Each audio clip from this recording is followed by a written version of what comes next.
Hi everybody, welcome back.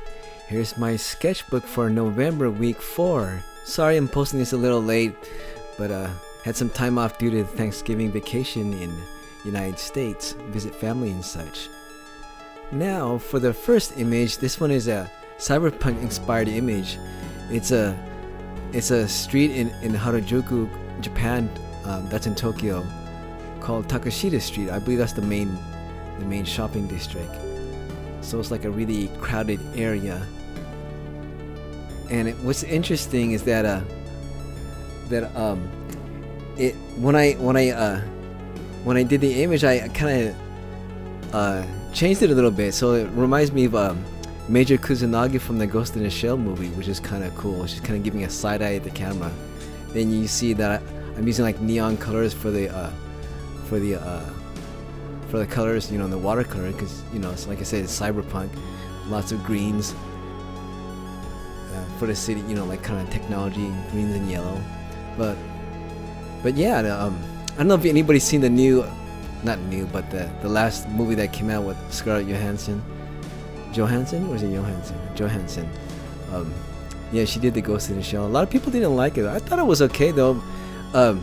If you compare it to the anime, you're not really gonna like it. But if you just, when I watched it, I saw it after all the hype was died down. People said, they hated it and stuff. But and so when I watched it, I watched it not thinking it was a Ghost in the Shell movie, and I thought it was okay, just a cyberpunk movie.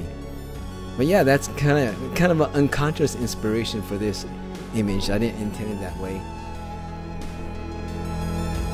Here you can see adding the white gel pen for highlights, because it was kind of flat, so I made the colors pop with that white gel pen.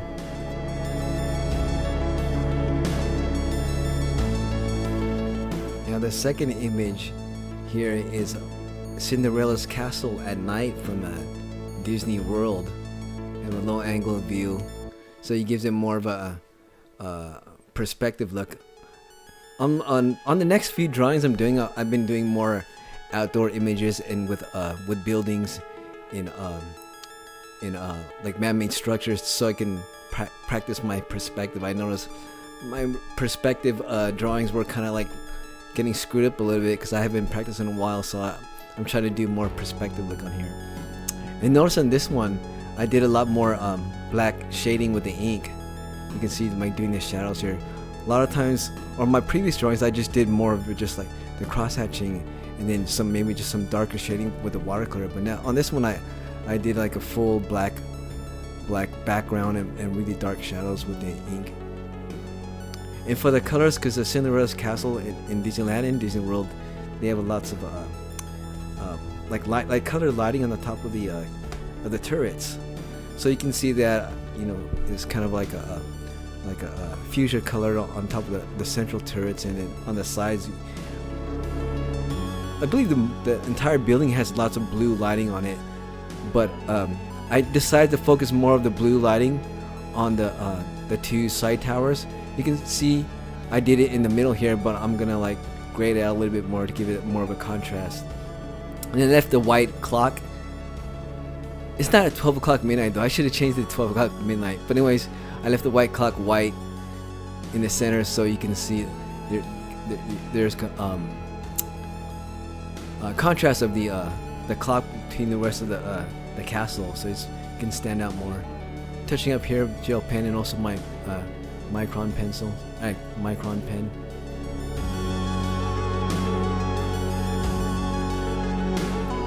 Lilith and Samael.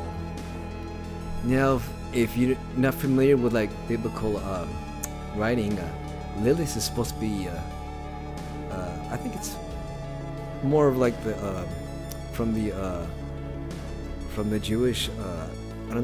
What's the Jewish Bible called? I'm not sure. Somebody. Hopefully I didn't get this wrong. The Torah. Anyways, yeah. Somebody post in the comments if I get it wrong. But Adam's first wife was Lilith, and there's a bunch of like apocryphal stories about her and such. But there's a lot of stories. But one of the main stories is that she was like she had a child with the archangel Samael, which is I think it's like the angel of death or something. Anyway, some stories say he's good and some say he's evil. But anyways, one of the legends is that their offspring became succubus, which was where that demon came from. So that's why this haiku is basically about how succubus came about. So that's why the first quote is Lilith and Samael, because this creature here, this demon creature here, is a succubus. So you see more of the more dark shading in with the brush pen. Oh, I forgot to mention too that for the time being, on my haikus, I'm not going to do watercolor them. I'm just going to do in plain ink with just microns and the brush pen, because I want to practice my inking, because my inking's been lacking a little bit. So I'm doing that. On the texture on the robe of the character, there's I don't know what you call that. It's cross-hatching too, but it's kind of like a pattern cross-hatching, so you can see textures on the clothing. So I did that on the robe.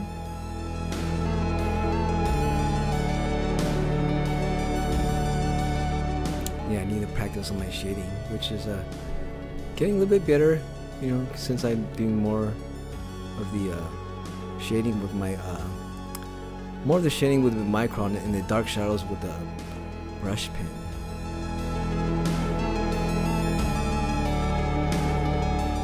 Lilith and Samael gave rise to the succubus. Again, here's the second part of the haiku. Same succubus character with close-up view. Notice she has the horns on her head, so she, it's easy to tell that. I mean, it's obvious. You can tell that it's a demon. If I didn't put it with a black and white drawing, it would be hard to tell. But which kind of weird. I just noticed that just now that the previous drawing I did with our Harley Quinn last week, I kind of had the same thing going on with the eye, with the kind of like the running makeup. This one's not really running makeup on the eyeshadow. This is more of a, I guess, like more of a demonic feature with the black eyeshadow with it dripping down on her eyes. Kind of give it a unique look.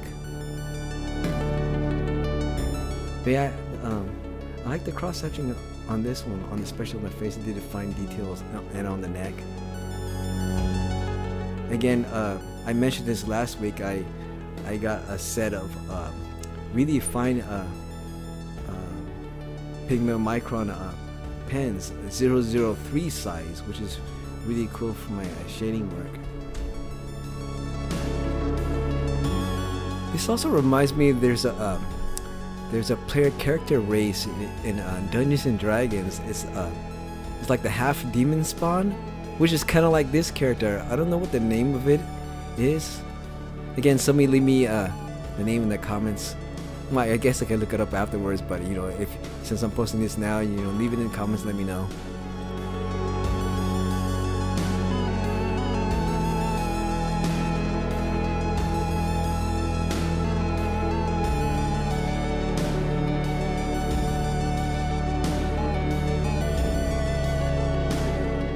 Lilith and Samael gave rise to the succubus who prey on your dreams.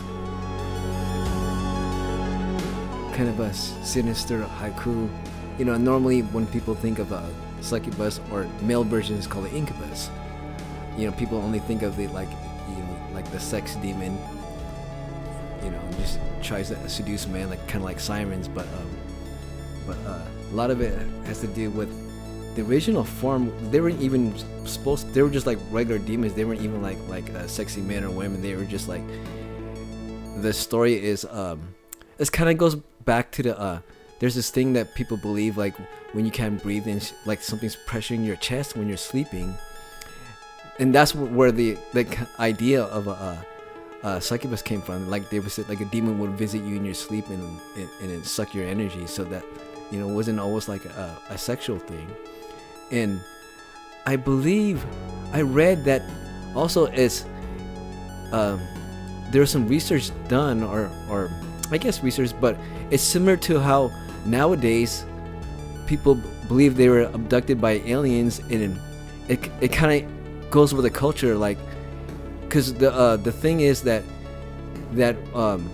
at night some people, like you said, they can't move and they're like paralyzed, but they can sense things too though, and due to your cultural influence like religion and stuff at that time, they would believe there was like a demon sucking their energy.